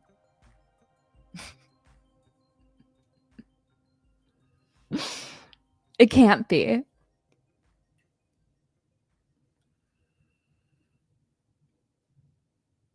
Fish tacos are delicious. Using tilapia or salmon is a good choice. I really want to try rainbow trout.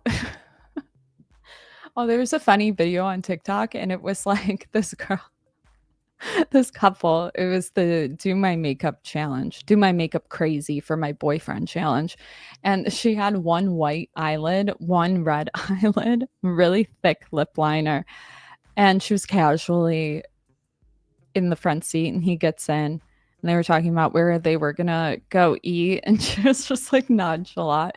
And she slowly looks over at him, and he's like, "You're going like that?" And she was like, "What do you mean? Like what?" He's like, "You look like the rainbow fish right now." Like the book. She did. She absolutely did. It was so funny. It was like, dude, when men are in their element, yo.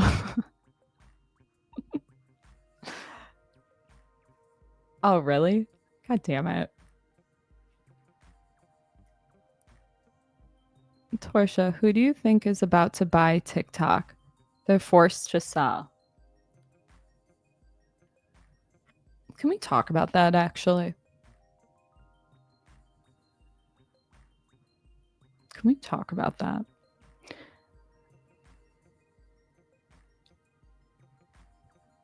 What would be the purpose to block TikTok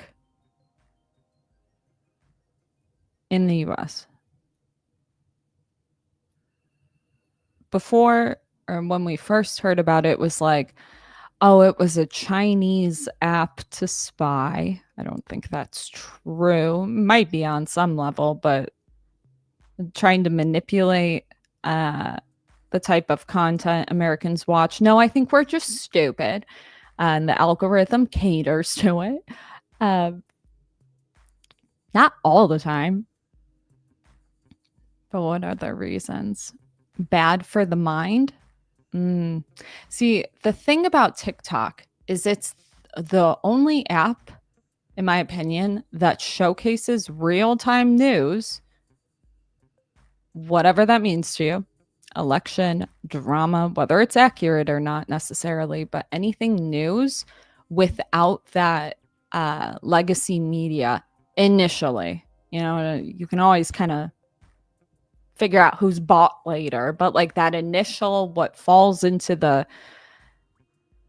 trend, and you see it. And so that can be both good and bad. It can foster fear, unnecessary fear, really quickly. I do feel like TikTok is a place for our mystical friends to like join together. It's like one of the only apps that I see that on. I don't know if it's a thing on Instagram. It used to be. Which is like, say what you will about it, but it is viewed like a religion to some. I'm not saying it is, okay? But if people can find meaning from something, whatever that is. I call China lesser Taiwan. Yeah. The other thing is like, if they are trying to exacerbate, and by they, I just mean whoever is operating the app, if they're trying to exacerbate that sort of degeneracy, gambling like shopping experience on TikTok Shop, all that stuff, I do think it is not conducive to human consciousness, but not enough to ban the thing. I just, not at this point.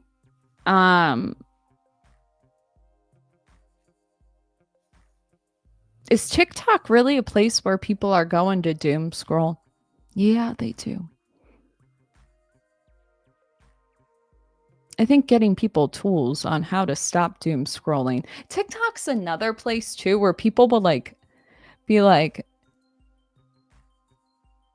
Like, hey, if you feel like shit, remember that. Like, I find it to be a supportive app for people. It doesn't give the best advice. And believe me, there's more advice that like feeds narcissistic tendencies. But I mean, what do you expect? It's a fucking what is this like? I don't know. I don't know. I haven't really thought about apps. That would actually be a very interesting thing to tackle, like the terms of service and shit.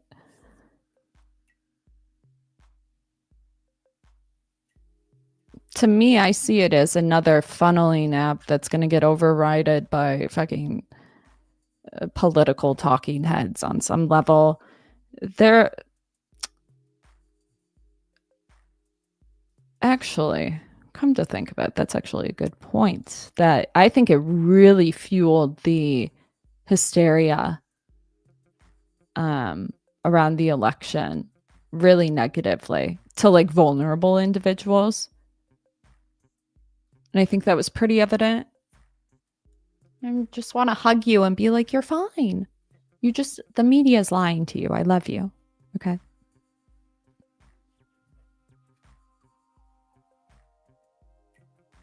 Hello. The government uses conservative arguments against TikTok as an excuse to ban it. Bad influence for the youth. Chinese. Wait. The government uses conservative arguments against TikTok as an excuse to ban it. Bad influence. Maybe there's something going on with the usage of TikTok in bullying and harassment because it's so easy to make different accounts. And it spreads so quickly. It's got to be multiple factors. I don't know if I've heard that one.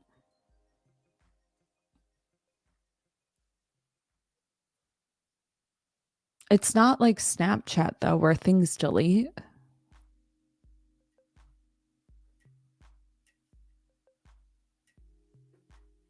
I feel like it does kind of indoctrinate. It could indoctrinate you because it doesn't really allow free ideas because it's a safe one. See, here's the issue. Like, it's starting to become more obvious to me the more that I get grounded in determinism. Speech isn't the problem. I used to think that it could have a tendency toward. There's some cases that it does, don't get me wrong. I have very like niche cases, but I think the bigger threat is to pull back speech. And unfortunately, when you protect too many classes, this is a new idea of mine, I'm just abstracting. When you have like specific groups that are protected, that only makes the power hungry person with ill intent manipulate false narratives and have like people framed, not necessarily conspiracy either, just like it's like when we're operating with these sort of rule sets, what you do is people that will take advantage of it will exploit it to its greatest extent, and we don't talk about that at all. Like exploiting the boundaries in which we set, when really, if we allowed all speech, we would be able to see the exploiters' speech just like obviously, like if the bad person that you want to sue for whatever reason, top of a company, whatever it is,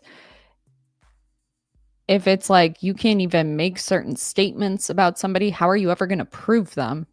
They already operate like, you know what I mean? I don't know. Super multifaceted. I don't know. I feel like it could also, I used to have this belief that if somebody writes a manifesto, that would fall under like hate speech. It's like a pretty obvious causal chain into an act of violence. And now I'm not so sure. I think it's an easy way to frame people who might not have the capacity that end up being the fall guy for like big corporations, big CEO guys, if you know what I mean. And this is not my only take. I just want to be clear. This has been something that Michael Foucault has talked about, that everybody's supposed to read in college. I think it's in college. Did we read it in high school? Crime and Punishment's not him. What's the one where he talks about how systems are only used to for power and control? I remember reading it the first time being like, you're absolutely out of your mind, and then reading it again like, you're absolutely right. It's like something that definitely changes with your perspective over time. What was it?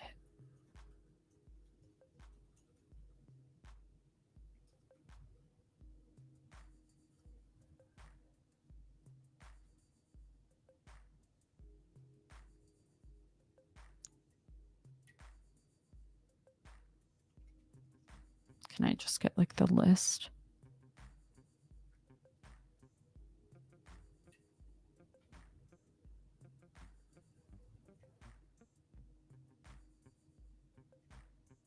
Oh, come on.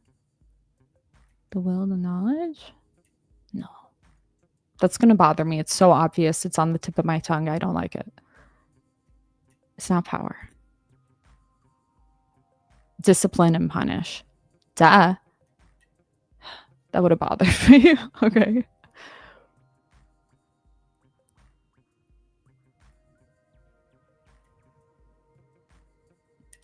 Foucault liked him young, just saying. You know, that was something that I believe too, but what if that was just a smear campaign?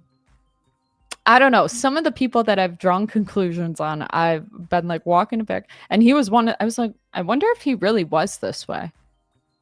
But then again, it's not that long ago in history. People were saying that he was like trying to justify his PDF behavior, which is why him and Simone de Beauvoir wanted to lower the age of. I hear you. Okay. I'm not totally not knowledgeable about it, but I don't know. Now that I don't think I can take the media seriously after the 50s and 60s with that like golden standard that there was like a principle where truth was of like the highest regard and like unbiased reporting. I don't think I can take it. I think it's always been after that a smear campaign. I don't know though. It's a hot take. I shouldn't always say always, but I don't know. I'm like, when did people get so egotistical? And was it always this way and we've been blind to it? I wonder if it was at the start of like the industrialization, maybe. Probably got exacerbated with the internet, 100%.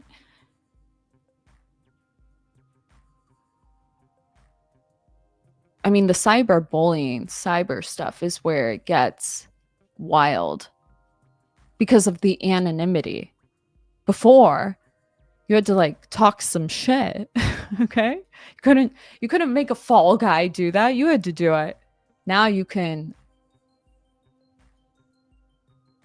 pay somebody to do shit like that.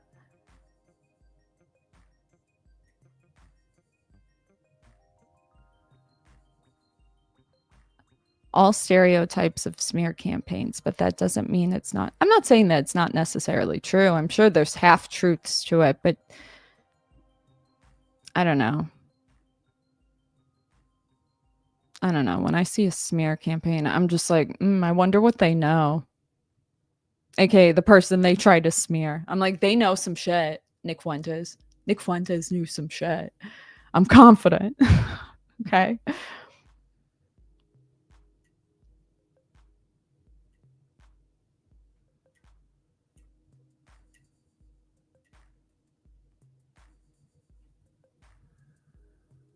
I think they're banning it because they aren't playing ball. Government regulate the algorithm.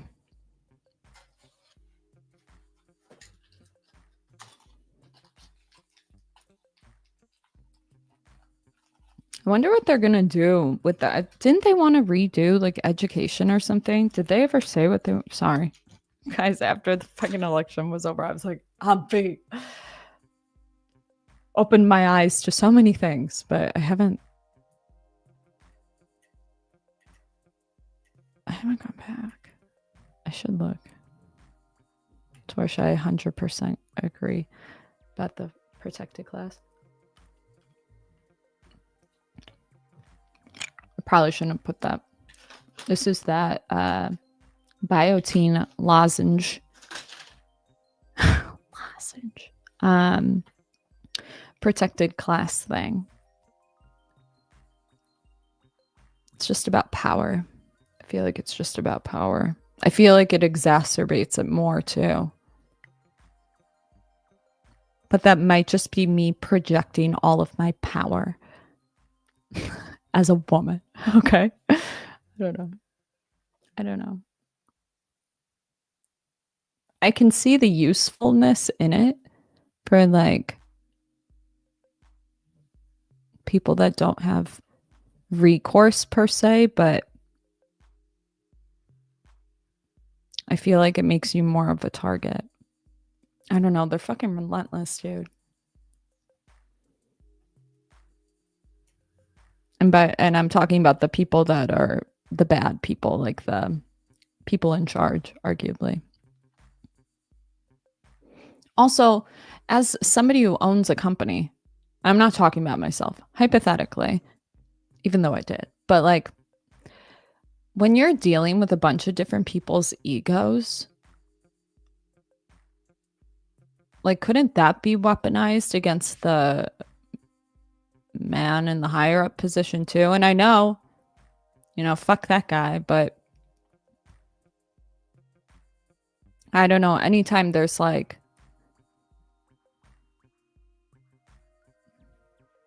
I don't know, what are we doing?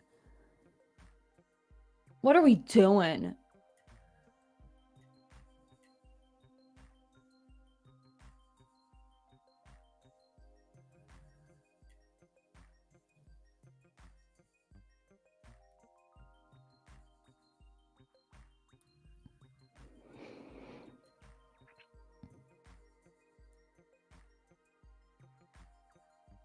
If you don't read the news, you're uninformed. If you read the news, you're misinformed. True. True.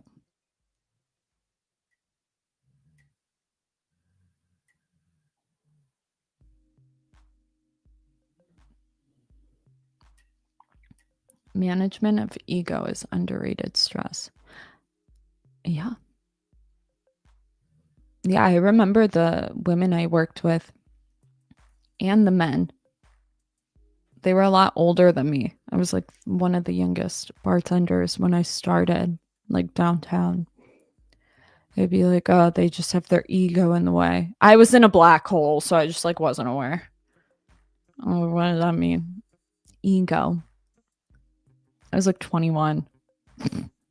I am the definition of ego at that point, It's like, I think he's justified.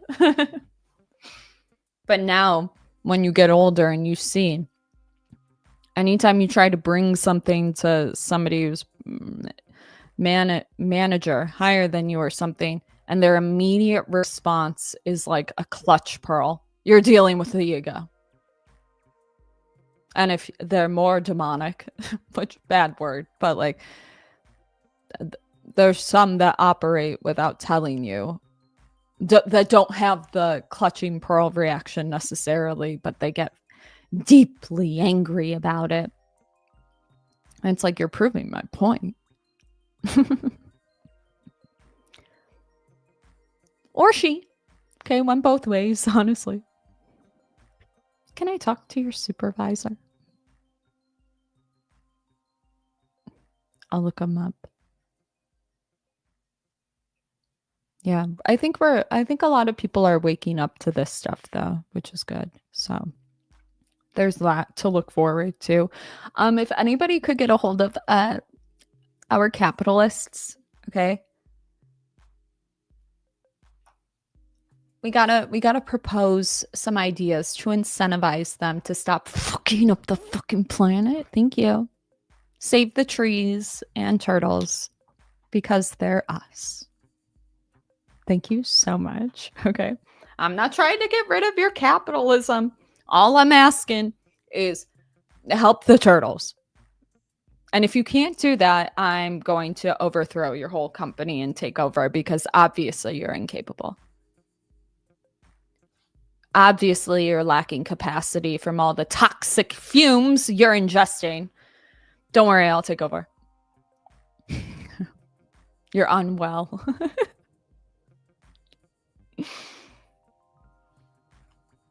Play Monopoly with real money. Thank you so much. Bless your soul. I'm 29. I turned 30 in a month. Hey. The turtles sound like a threat to my interests. You guys are sick. You're sick. You're sick in the head. I don't want to hear it. Not over here. Nay, nay.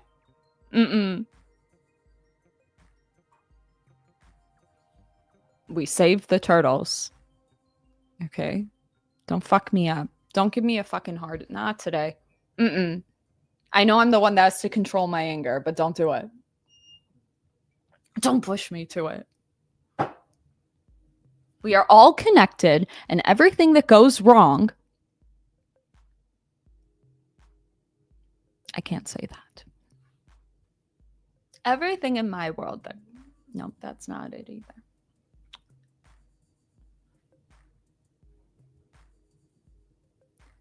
I believe that you deserve all the freedom to do whatever the fuck your degenerate ass wants to do.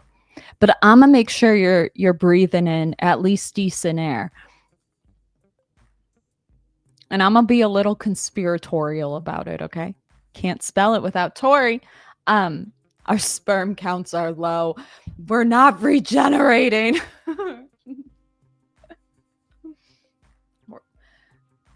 It's either trees or turtles, okay? You can't have everything. We must replenish, okay? You're killing people. Not you directly. Like there's no such thing as infinite resources. We should probably figure out how to get rid of, I don't know, there's certain words I don't want to say because I know it can trigger people. But like, there's certain things we should probably figure out how to get out of adipose tissue before we start fucking with it. Is all I'm trying to say. Invest in your red light therapies and your alternative medicines, okay? Don't worry, guys. We're going to be fine. We're in this together, okay? But can you fucking recycle before I have a heart attack? It's not hard. Me saying this right now starts that causal chain. You're going to hear my annoying voice. Oh, I could separate that right now. You better do it. Do it for the turtles. If you can't do it for yourself, do it for the turtles, okay? And if you don't know what I mean, look up the turtles strangled by straws, okay? It's sick. And we're doing it, okay? Stop it. We need to also view plastic as what's a good way to view plastic? As a vital what do you call something that you use? Not natural resource. We need to view it like oh wow, I can make a boat out of that. You know what I mean? Instead of just push. We need more companies that strive to start companies like that. Okay? Compress that shit down into a little bead. Turn it into a motherfucking boat. Okay? I don't know what we would call it. I don't know. Come up with something right now. Where are my creatives? What would you call a company that takes the plastic off the ground and turns it into, I don't know, boats where you go and take plastic out of the water? Boats for house. No, this is not funny. Renewable plastics. Yeah, yeah. We need to view it like renewable plastics.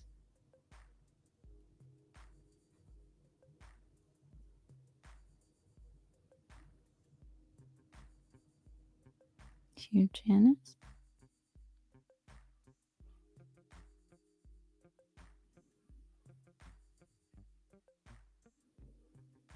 They're working on a caterpillar that eats plastic? Really? We actually have a really good system of recycling in the world, shockingly. You know, normally we're not doing that well, but we are. Okay. I want to see more of you guys starting companies where you turn plastics into cool shit. Okay.